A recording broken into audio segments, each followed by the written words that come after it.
Hello friends, ఎలా ఉన్నారు? నేనైతే చాలా బాగున్నానండి.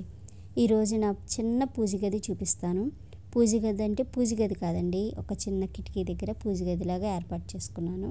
ఈ చిన్న అలమారా ఇచ్చారు, ఇది నాకు సరిపోలేదు. మనం ఫోటోలు అవన్నీ మనకి చక్కగా కనిపిస్తూ ఉంటే బాగుంటుంది కదా. నేనైతే లాస్ట్ టైం ఏం చేశానంటే ఇలా కటన్ పెట్టేశాను.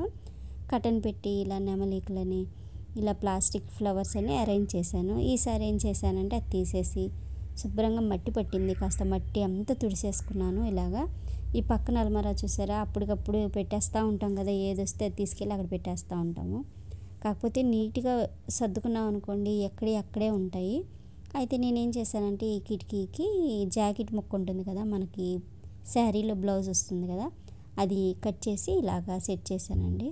ఈ కట్టడానికి మనం ఏం చేశానంటే ఈ పైన పిన్నులు కొట్టేశాను. అలాగే కొంచెం లెంత్ ఎక్కువగా ఉందని చెప్పి కింద కూడా పిన్నులు కొట్టి పెట్టానండి. ఈ పక్కన అలమారా ఇలా తుడిసేసి దేనికది నీట్గా సర్దేశానండి. మనం గబుక్మని పూజ చేసేటప్పుడు తీస్తాం కానీ మళ్ళీ టైంకి అలా పెట్టం జాగ్రత్తగా. ఇక ఇలాగా దేవుడికి అభిషేకం చేసే పువ్వులని అవన్నీ కూడా నేను ఇక్కడే పెట్టేస్తాను. ఎట్నుంచి వచ్చి చేయి పెట్టరు కాబట్టి దేవుడి అలమారాలో అవి చక్కగా భద్రంగా ఉంటాయి. ఇక ఒత్తులని ఇవన్నీ తీసి ఇలా రెడీ పెట్టేసుకున్నాను. సాంబ్రాణి అయితే ఇలా దంచేసి ఇలా బౌల్లో పోసి పెట్టాను.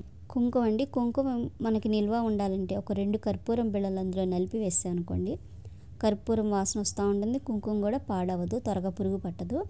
చూడండి, ఇలాగా పసుపు కుంకుమ ఇలా రెడీగా చేసి ఒక దాంట్లో పెట్టామనుకోండి, మనం స్నానం చేయగానే తీసి బొట్టు పెట్టుకోవడానికి, మగవాళ్ళు కూడా బొట్టు పెట్టుకోవడానికి వీలుగా ఉంటుంది.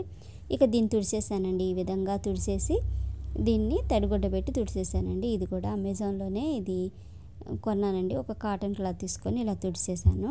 ఇక తుడిసేసి దీనికి ముగ్గులు కూడా పెట్టుకున్నాను.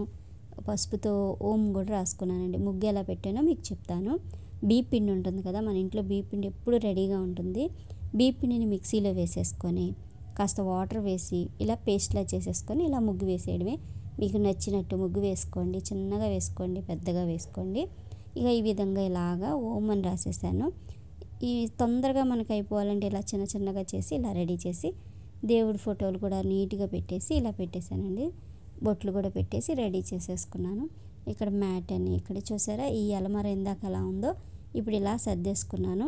ఎప్పుడైనా మనం దేవుడి ఫోటోలు తుడుస్తాం కానీ ఈ అలమారాలు ఇవన్నీ సర్దాం కదా, అప్పుడప్పుడు 15 రోజులకోసారో 10 రోజులకోసారో మనం తీసి సర్దా ఉంటే అక్కడ ఏమున్నాయో కూడా తెలుస్తూ ఉంటాయి. చూడండి, ఈ విధంగా అయితే నా పూజ గది ఇలా సర్దుకున్నానండి. Thank you for watching my video.